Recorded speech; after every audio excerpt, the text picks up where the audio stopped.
Pen paper classes में आज हम कर रहे हैं exercise 6.1 of NCERT book class 10। Topic is triangles. We are at first question. Fill in the blanks. इस क्वेश्चन में हमें कुछ फिलअप्स गिवन है, तो पहले इनको सॉल्व कर लेते हैं। All circles are dash. सभी के सभी जो सर्कल्स होते हैं वो क्या होते हैं, कॉन्ग्रुएंट होते हैं या सिमिलर होते हैं। तो आप इस फिलअप को फिल करने से पहले हमें कॉन्ग्रुएंसी और सिमिलैरिटी के बारे में पता होना चाहिए। तो देखते हैं क्या होता है कॉन्ग्रुएंसी और सिमिलैरिटी। कॉन्ग्रुएंसी मीन्स कॉन्ग्रुएंट होना। तो देखो दो शेप हमारी जब होंगी कॉन्ग्रुएंट, जब उनकी शेप सेम हो प्लस उनका साइज भी सेम हो। फॉर एग्जाम्पल अभी मैंने एक इक्विलेटरल ट्राइंगल ले लिया, अब इसकी साइड है 3 3 3, तो एक और इक्विलेटरल ट्राइंगल जिसकी साइड 3 3 3 ही हो वही इसके कॉन्ग्रुएंट होगा। आप इसके कॉन्ग्रुएंट किसी 4 4 साइड वाले को नहीं कर सकते क्योंकि फिर इनका साइज सेम नहीं रहेगा। तो कॉन्ग्रुएंसी के लिए शेप और साइज दोनों चीजें सेम होनी चाहिए। सिमिलैरिटी में क्या होता है हमारे पास, सिमिलैरिटी में शेप जो होती है वो तो सेम होती है बट साइज जो होता है वो होता है डिफरेंट। कैसे समझेंगे इसको?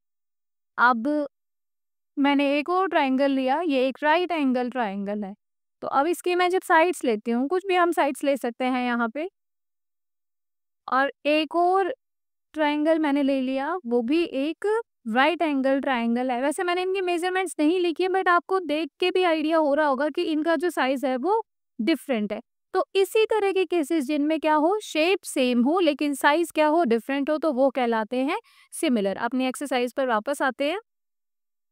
तो सभी के सभी सर्कल्स हमारे क्या होते हैं, कॉन्ग्रुएंट होते हैं या सिमिलर होते हैं। आप देखो कॉन्ग्रुएंट हो सकते हैं क्या सभी सर्कल्स? मैंने एक सर्कल लिया, ये मेरा एक सर्कल है, ये भी एक सर्कल है, एक दो सर्कल्स और बना लो, तो ये सभी के सभी सर्कल्स हमारे कॉन्ग्रुएंट है? नहीं, बिल्कुल नहीं है। बट ये क्या है, सिमिलर है क्योंकि इनकी शेप क्या है, सेम है। तो जो हमारा फर्स्ट फिलअप है उसमें आ जाएगा similar. All squares are similar congruent. अब स्क्वायर्स के लिए भी वही प्रॉपर्टी। अब मैं अगर स्क्वायर्स ड्रॉ करती हूँ, तो अगर मैंने साइड 2 का एक स्क्वायर बनाया, फिर मैंने एक स्क्वायर बना लिया साइड 5 का, ले लो इसको, तो अब ये दोनों स्क्वायर जो हैं इनकी शेप तो सेम है लेकिन साइज अलग है। तो ये क्या होंगे, जिनकी शेप सेम हो और साइज अलग हो वो कहलाते हैं सिमिलर। तो हमारे जो स्क्वायर्स होंगे वो भी क्या है, सिमिलर हैं। All dash triangles are similar. सभी के सभी कौन से ट्राइंगल हमारे सिमिलर होंगे, आइसोसेलेस ट्राइंगल्स और इक्विलेटरल ट्राइंगल। अब देखो आइसोसेलेस ट्राइंगल्स कौन से होते हैं, जिनकी दो साइड इक्वल होती है, और इक्विलेटरल जिनकी तीनों की तीनों साइड इक्वल होती हैं। तो सिमिलर होने के लिए सभी के सभी ट्राइंगल्स को क्या होना होगा, इक्विलेटरल। फोर्थ पे आते हैं, two polygons of the same number of sides, जिनकी नंबर ऑफ साइड्स सेम है, आर सिमिलर। वो सिमिलर कब होंगी, when their corresponding angles are dash and their corresponding sides are dash. तो देखो कोई भी हमारे पास पॉलीगन्स हो, कोई भी पॉलीगन्स हो जिनकी साइड सेम हो, अगर मैंने ये ले लिए हैं दो polygons, number of side same बोला इन्होंने, ये नहीं कहा कि शेप भी सेम हो, बट ये कह रहे हैं कि वो हमारे क्या होंगे, सिमिलर होंगे। कब होंगे, जब उनके कॉरेस्पॉन्डिंग एंगल्स हमारे क्या होंगे, अब देखो कॉरेस्पॉन्डिंग एंगल्स हमारे इक्वल होने चाहिए इस कंडीशन में, और उनकी जो कॉरेस्पॉन्डिंग साइड्स है वो होनी चाहिए प्रोपोर्शनल। तो ये आपने याद रखना। तो इसमें कुछ खास एक्सप्लेन करने की रिक्वायरमेंट नहीं है। तो ये हमारे हो गई, फर्स्ट वाले में हमारा आ जाएगा corresponding angles are equal and corresponding sides are proportional. तो इसी के साथ हमारा फर्स्ट क्वेश्चन तो हो गया। Moving to question number 2। Question number 2 कहता है कि give two different examples of pair हो। हमें दो एग्जांपल्स देने हैं पेयर के, किसके, सिमिलर फिगर्स। कोई भी दो फिगर आपने बना देने हैं जो क्या हो, सिमिलर। तो आप दो सर्कल बना दीजिए जिनकी रेडियस अलग हो।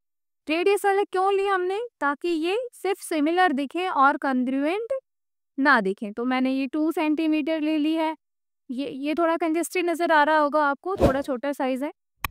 तो बस आपने कोई भी दो सर्कल ले लेने हैं, कोई भी दो ट्राइंगल, कोई भी दो रेक्टेंगल, कोई भी दो शेप जो हो सिमिलर बट उनके साइज अलग अलग लेने हैं। नेक्स्ट वाले पे आता है नॉन सिमिलर फिगर्स। तो नॉन सिमिलर में तो आप कुछ भी लें, आप एक ट्राइंगल ले लें और साथ में एक स्क्वायर ले लें, तो ये तो सिमिलर है ही नहीं, तो दीज आर नॉन सिमिलर। ऐसे करके आप बहुत सारे एग्जाम्पल्स, कोई भी एग्जाम्पल्स लेके इनको कर सकते हैं। अब हम इसके क्वेश्चन नंबर 3 पर आ गए हैं। State whether the following quadrilaterals are similar or not. हमें दो क्वाड्रिलेटरल्स गिवन है और हमें बताना है कि क्या ये सिमिलर है या नहीं है।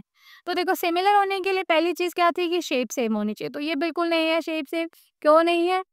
क्योंकि अब देखो, इनकी साइड्स तो हमें प्रोपोर्शन में नजर आ रही हैं, इंटू टू करके, बट क्योंकि इनके एंगल सेम नहीं है तो ये हमारी सिमिलर नहीं होंगी। Since angles are not same,